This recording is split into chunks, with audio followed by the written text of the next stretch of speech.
বিশ্ব রাজনীতিতে ক্ষমতার ভরকেন্দ্র অত্যন্ত দ্রুত গতিতে বদলে যাচ্ছে। আর এই পরিবর্তনের একেবারে কেন্দ্রবিন্দুতে অবস্থান করছে ভারত এবং রাশিয়ার এক নতুন কৌশলগত সমীকরণ। একদিকে রাশিয়ার ভ্লাদিমির পুতিন দেশটির দূর প্রাচ্যের নতুন শহরগুলোতে ভারতীয়দের স্থায়ীভাবে বসবাস এবং কাজ করার জন্য সরাসরি আমন্ত্রণ জানাচ্ছেন। অন্যদিকে দুই দেশের মধ্যে এমন এক ঐতিহাসিক সামরিক চুক্তি স্বাক্ষরিত হয়েছে যা পশ্চিমা দেশগুলোর রাতের ঘুম কেড়ে নেওয়ার জন্য যথেষ্ট। কেন হঠাৎ করে রাশিয়া তাদের অত্যন্ত সুরক্ষিত এবং গোপনীয় সামরিক ঘাঁটিগুলো ভারতীয় বাহিনীর জন্য উন্মুক্ত করে দিল? কেনই বা নিজেদের চরম জনতাত্ত্বিক সংকট বা ডেমোগ্রাফিক ক্রাইসিস মেটাতে চীন বা অন্যান্য দেশের বদলে ভারতীয়দের উপর সবচেয়ে বেশি ভরসা করছে পুতিন? আর সবচেয়ে বড় প্রশ্ন, এই জোড়া পদক্ষেপ ভারতের ভূ রাজনৈতিক ভবিষ্যৎকে ঠিক কতটা শক্তিশালী করতে চলেছে? বন্ধুরা, সমস্ত বিষয়টা জানতে পারবেন এই ভিডিও থেকে। ডিটেলে আলোচনা করব আজ, তাই সাথে থাকুন। সম্প্রতি ভারত এবং রাশিয়ার মধ্যে রেলোস বা reciprocal exchange of logistics support নামক একটি যুগান্তকারী সামরিক চুক্তি কার্যকর হয়েছে। গত 17 এপ্রিল রাশিয়ার সরকারি লিগ্যাল ইনফরমেশন পোর্টালে প্রকাশিত এই চুক্তির ধারাগুলো গোটা বিশ্বের প্রতিরক্ষা বিশেষজ্ঞদের চমকে দিয়েছে। এই চুক্তির ফলে ভারত এবং রাশিয়া একে অপরের সামরিক ঘাঁটিগুলো সরাসরি ব্যবহার করতে পারবে। চুক্তির শর্ত অনুযায়ী দুই দেশ একে অপরের ভূখণ্ডে একসাথে 3000 সেনা, 5টি যুদ্ধজাহাজ এবং 10টি সামরিক যুদ্ধ বিমান মোতায়েন রাখার অধিকার পেয়েছে। আগামী 5 বছরের জন্য স্বাক্ষরিত এই চুক্তির মাধ্যমে ভারতীয় নৌবাহিনী এবং বিমান বাহিনী রাশিয়ার লজিস্টিক্যাল সাপোর্ট, জ্বালানি, মেরামত, চিকিৎসা ব্যবস্থা এবং অন্যান্য প্রযুক্তিগত সুবিধাগুলো ব্যবহার করতে পারবে। এর অর্থ হলো এখন থেকে ভারতীয় যুদ্ধজাহাজগুলো কোনো বাধা ছাড়াই রাশিয়ার বন্দরগুলোতে নোঙর করতে পারবে এবং যুদ্ধের প্রস্তুতি বা সামরিক মহড়ার জন্য প্রয়োজনীয় সহায়তা পাবে। নিয়ম অনুযায়ী সামরিক বিমান যাতায়াতের ক্ষেত্রে 14 দিনের আগাম নোটিশ এবং যুদ্ধজাহাজ বন্দর ছাড়ার ক্ষেত্রে 24 ঘন্টার নোটিশ দিতে হয়। এই নিখুঁত কাঠামোগত চুক্তির ফলে দুই দেশের সেনাবাহিনীর মধ্যে লাল ফিতের ফাঁস বা আমলাতান্ত্রিক জটিলতা চিরতরে দূর হয়ে গেল। এই চুক্তির সবচেয়ে বড় ভূ রাজনৈতিক তাৎপর্য লুকিয়ে আছে রাশিয়ার আর্কটিক বা সুমেরু অঞ্চলের বন্দরগুলোতে ভারতের অবাধ প্রবেশাধিকারের মধ্যে।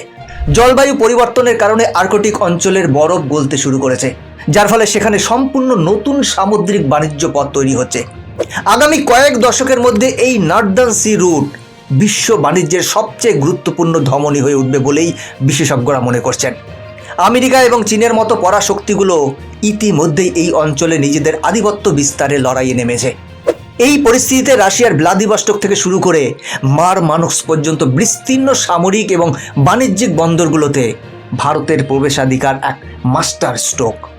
এর ফলে ভারত শুধু নিজেদের ভবিষ্যৎ বাণিজ্যের পথকেই সুরক্ষিত করল না, বরং আর্কটিক অঞ্চলে চীনের একচেটিয়া প্রভাব বিস্তারের স্বপ্নেও বড় সড় ধাক্কা দিল।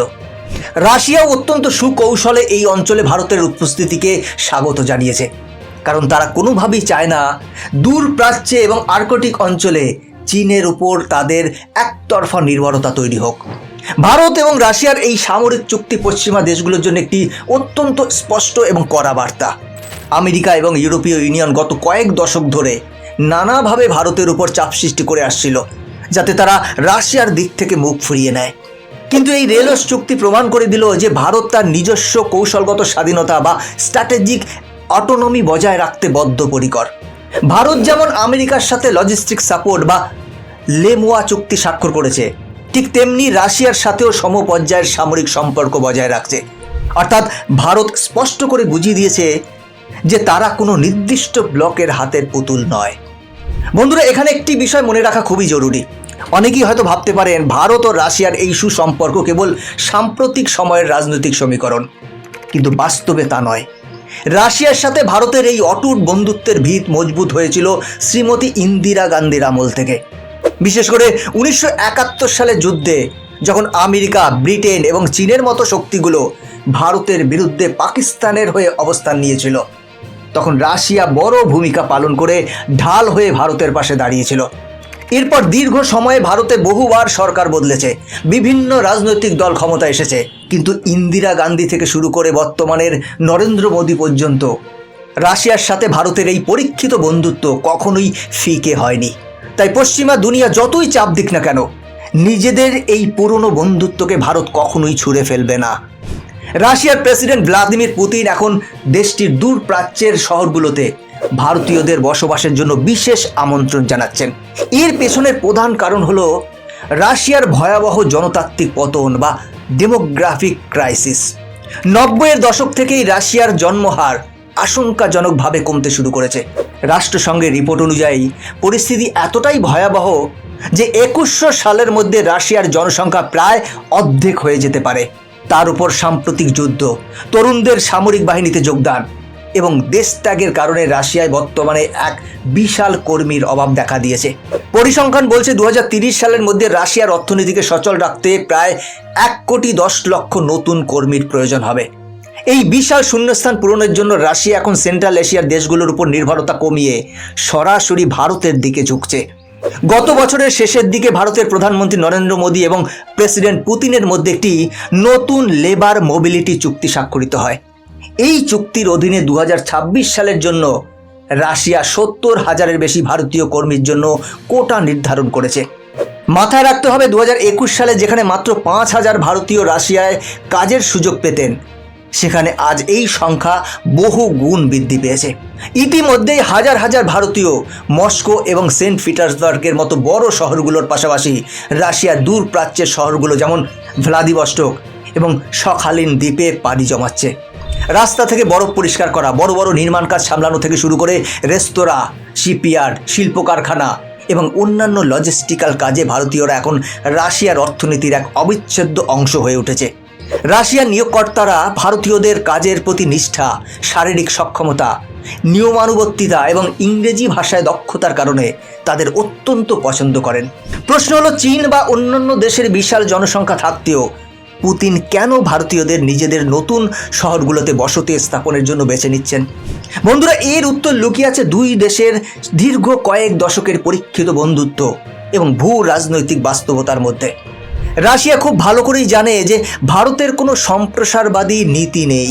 চীনের বিপুল সংখ্যক মানুষ যদি রাশিয়ায় বসতি স্থাপন করে, তবে ভবিষ্যতে তার রাশিয়ার নিজস্ব অখণ্ডতার জন্য বড় ধরনের নিরাপত্তা ঝুঁকি তৈরি করতে পারে। ইতিহাস সাক্ষী আছে, সীমান্ত নিয়ে চীনের আগ্রাসী মনোভাব যে কোনো দেশের জন্যই চিন্তার কারণ। সেই তুলনায় ভারতীয়রা অত্যন্ত শান্তিকামী এবং তারা যে দেশের অর্থনীতিতে যুক্ত হয় সেই দেশের সার্বিক উন্নয়নেই অবদান রাখে। ভারতীয়দের এই বিশাল সংখ্যক স্থানান্তর শুধু রাশিয়ার অর্থনীতিকেই বাঁচাচ্ছে না, ভারতের বিশাল যুব সমাজের জন্যও আন্তর্জাতিক কর্মসংস্থানের এক নতুন দিগন্ত খুলে দিচ্ছে। উচ্চ বেতন এবং উচ্চ জীবনযাত্রার কারণে বহু দক্ষ এবং অদক্ষ ভারতীয় এখন মধ্যপ্রাচ্য বা ইউরোপের বদলে রাশিয়াকে তাদের নতুন গন্তব্য হিসেবে বেছে নিচ্ছেন। ভারত এবং রাশিয়ার এই দ্বিমুখী কৌশল বিশ্ব রাজনীতিতে এক নতুন যুগের সূচনা করছে। একদিকে একে অপরের সামরিক ঘাঁটিতে অবাধ বিচরণ এবং নার্দার্ন সি রুটে ভারতের নৌবাহিনীর উপস্থিতি, অন্যদিকে রাশিয়ার অর্থনীতি এবং জনতাত্ত্বিক সংকট মেটাতে ভারতীয় তরুণদের প্রত্যক্ষ অংশগ্রহণ। এই দুটি দেশের বোঝাপড়া এখন এক নতুন মাত্রায় পৌঁছেছে।